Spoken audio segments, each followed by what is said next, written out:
4 दिवस भिजू घातले. आता बघा चांगले भिजलेत. आता हे चुरायचे, त्याचा चिक काढायचा.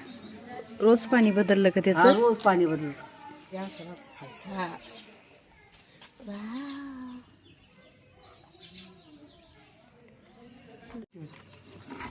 खाली खाली हो, खाली हो. खाली. हो, खाली. आई सांग ना काय करायचं या पाण्यात? हे पाणी फेकून द्यायचं, म्हणजे खाली गहू राहील ते चुरून काढायचं मशीनने. किती घेतले दुधी गहू? पाहिजे म्हणून 5 किलो. नमस्कार, मी अश्विनी रेसिपीमध्ये तुमचं खूप खूप स्वागत आहे. त्याला पण चांगलं बंद केली तू चांगलं. नको सांग आई तू. आता हे काय गहू धुवून काढायचे. हे खराब पाणी काढलं, स्वच्छ पाणी टाकायचं, स्वच्छ पाणी गहू धुवून काढायचं. आईने पुन्हा पाणी टाकलं आणि गहू स्वच्छ धुवून घेतले. त्यातलं सगळं पाणी काढून टाकलं आणि हे गहू आता गिरणीतून दळून आणणार, म्हणजे चुरून आणणार. पाण्यात टाकायचं, मशीन चुरून आणलं. आता हे पिळायचं.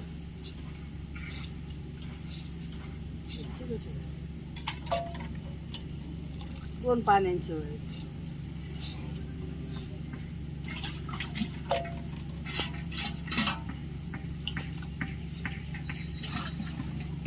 सगळं? हा, टाक सगळं टाक. टाकून पण राहील. हा. आपण बाजूला टाकू. हा? कोंडाला मस्त आहे. म्हणून तर नाही म्हणे टाकू आपण इथे टाकू समोर. आपण इकूनच रोप बाजूर कोंडा आणि आपण जाताना घेऊन जाऊ त्यात. हा, जा. आणि तिथं वाळू घालू. पापड्या करायला. पापड्याला मस्त लागतं. हा कोंडा आहे ज्याची आपण भाजी करतो. हा चिक नाही आहे, हे चिकाचं पाणी आहे. चाळून घ्यायचं. फडकं लावायचं डब्याला, डब्याला वर चाळून धरायचं. चाळायचं म्हणजे कोंडा बिंडा जात नाही. पाणी जातो ना कोंडा. पटकन जावंच नाही. आणि यांनी जावं.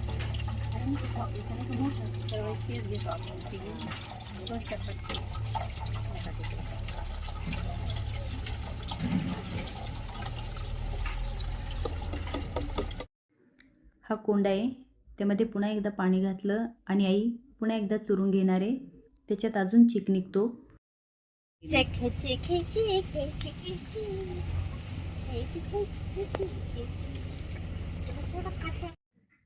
चिकाचं गाळून एवढं पाणी झालेलं आहे. आता 12 वाजलेले आहे आणि आपण आता झाकून ठेवतोय. संध्याकाळचे 5 वाजलेले आहे आणि आई यामधलं पाणी काढून घेत आहे. खाली चिक आहे बघा आणि वर काळपट पाणी. आता सगळं पाणी अलगद काढून घ्यायचे. जर पटपट काढलं तर त्यामध्ये चिक येण्याची शक्यता असते. आता किती पाणी काढायचा प्रयत्न केला तर थोडंसं पाणी राहणारच. म्हणून हे सगळं पाणी काढून आई ह्यामध्ये पुन्हा पाणी घालते. आणि आता डबा आपल्याला रात्रभर ठेवायचा आहे. आई काय टाकते बघा. तेव्हा तू टाकीस पाणी निवळायला. आता रात्रभर खाली चिक बसणार आणि पुन्हा काळपट पाणी वर येणार. ते आपल्याला सगळं काढून टाकायचं. इथे पाण्याचं आदण ठेवलेलं आहे आणि त्यामध्ये आईने मीठ घातलेलं आहे. 1 पातेलं जर चिक असेल तर आपल्याला 2 पातेलं पाणी घालायचे, म्हणजे चिकाच्या दुप्पट पाणी आपल्याला घालायचे. आणि 1 तांब्या गरम पाणी बाजूला पण काढून ठेवायचे, जेणेकरून लागलं तर लगेच घालायला. आता जो हा पातेल्यात चिक आहे ना, तो प्युअर चिक असतो.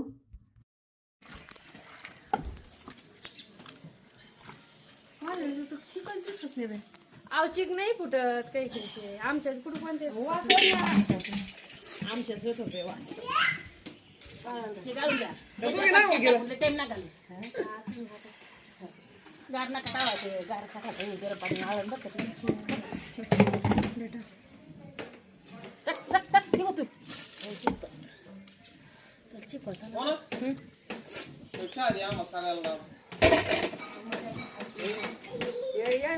जाळ लोटा मग हात द्यायची. जाळ वाटत तिचं आतमध्ये.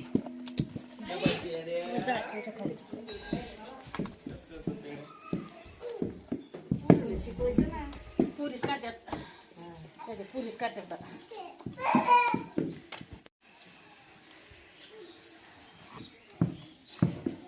पाणी असं ना हाताला पाणी हे काय अजून एक आदरी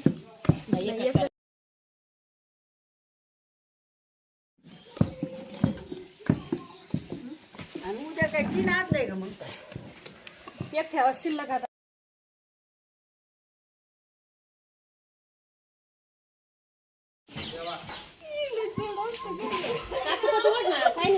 आलेलं आहे ना शिवत आलेलं आहे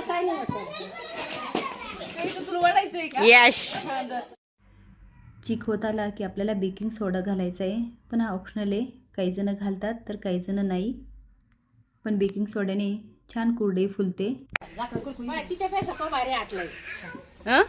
तुझ्यापेक्षा तिनं भारी आटलं हा मग नाही भाऊ मला वर चढायची ती मला मान्य आहे. तुम्हाला सगळं येईल आता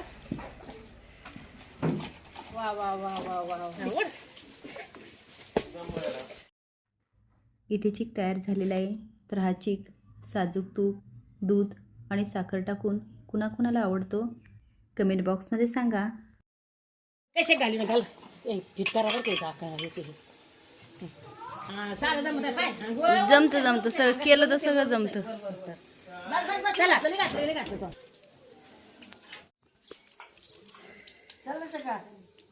हा चला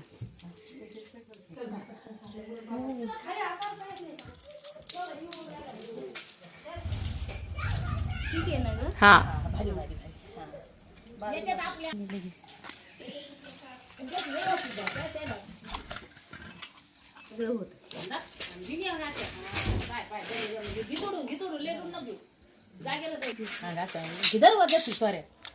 मग आपल्याला दिसतं याडा कसा चालला हवे असं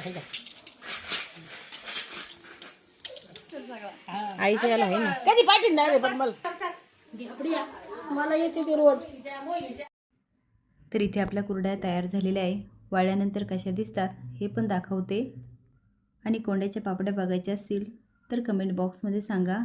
आणि तुमची आई किंवा आजी अशाच कुरड्या करते का आणि त्यामध्ये बेकिंग सोडा टाकते का हे पण कळवा. धन्यवाद.